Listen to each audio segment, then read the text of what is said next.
We all see litter and trash every day. Plastic floats in the river and blows across streets. The best way we can help the environment is to use less. Plastics, especially plastics that only get used once, can hurt the environment once they get thrown away. Instead of going away, they break down into smaller pieces that enter the environment. A researcher from Loyola University in Chicago found pieces of plastic in more than 9 out of 10 fish sampled from Lake Michigan. All waterways are connected, so our effect on Lake Michigan filters into rivers and oceans across the world. A piece of trash in waters near Chicago could end up in the Gulf of Mexico. Along with reducing plastic use, recycling and composting are often mentioned as some of the easiest ways for us to reduce our carbon footprint. The city of Chicago has been increasing access to recycling since 1995, but a lot of us still get confused about what can be recycled. San Francisco reached 80% of landfill materials diverted into recycling and composting by 2008, citing the fact that improperly handled organic materials contribute largely to climate change. Between 1990 and 2019, they reduced their landfill-based carbon emissions by 35%. We can do that in Chicago, too. But how? One way is through recycling. In the blue Chicago bins, you can put empty cartons and their caps, glass bottles and glass jars, metal cans and foil, paper and flattened cardboard, and empty plastic containers and their caps. Make sure to avoid plastic bags and plastic wrap, foods and liquids, scrap metal, and hoses, cords, and chains. Another way to reduce our carbon footprint is through composting.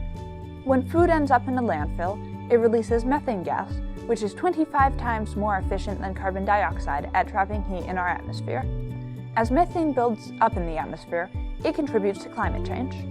Throwing your food scraps into a trash can contribute to the heating of our planet.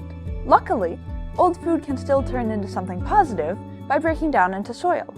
After you have turned your food waste into soil, that energy can be sent back through the food chain, feeding plants in your garden that can produce more food for you. The process is called composting. So how does composting fundamentally work? Composting is the process in which plant materials are recycled and turned into nutrient-rich soil. Microorganisms from the soil eat the organic waste and break it down into its simplest parts. There are 3 different types of composting: aerobic, anaerobic, and vermicomposting.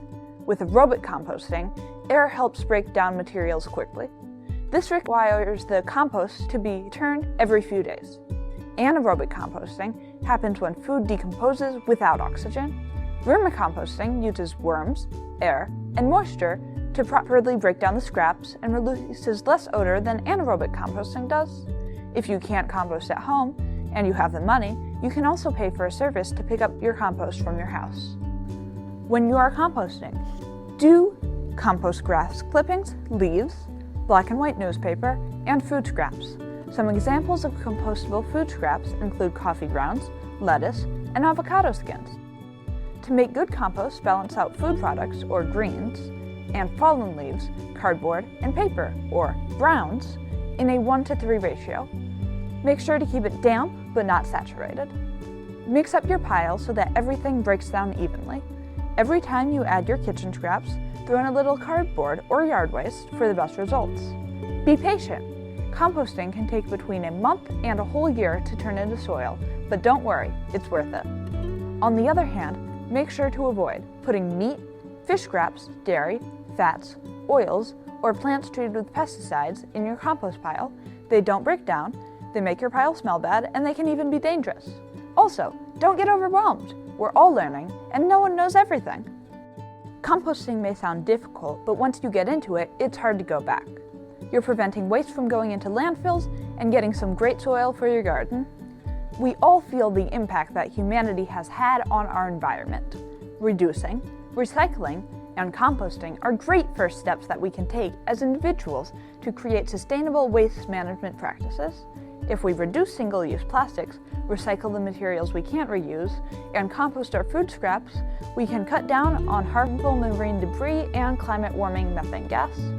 You can help by making sure you are following proper recycling practices and composting in your home. Other ways include attending Shed Action Days or spending time on your own cleaning up the environment. There's lots of work to be done, but luckily the steps that we can take together are simple and important. You can make a difference. Let's care for Chicago together.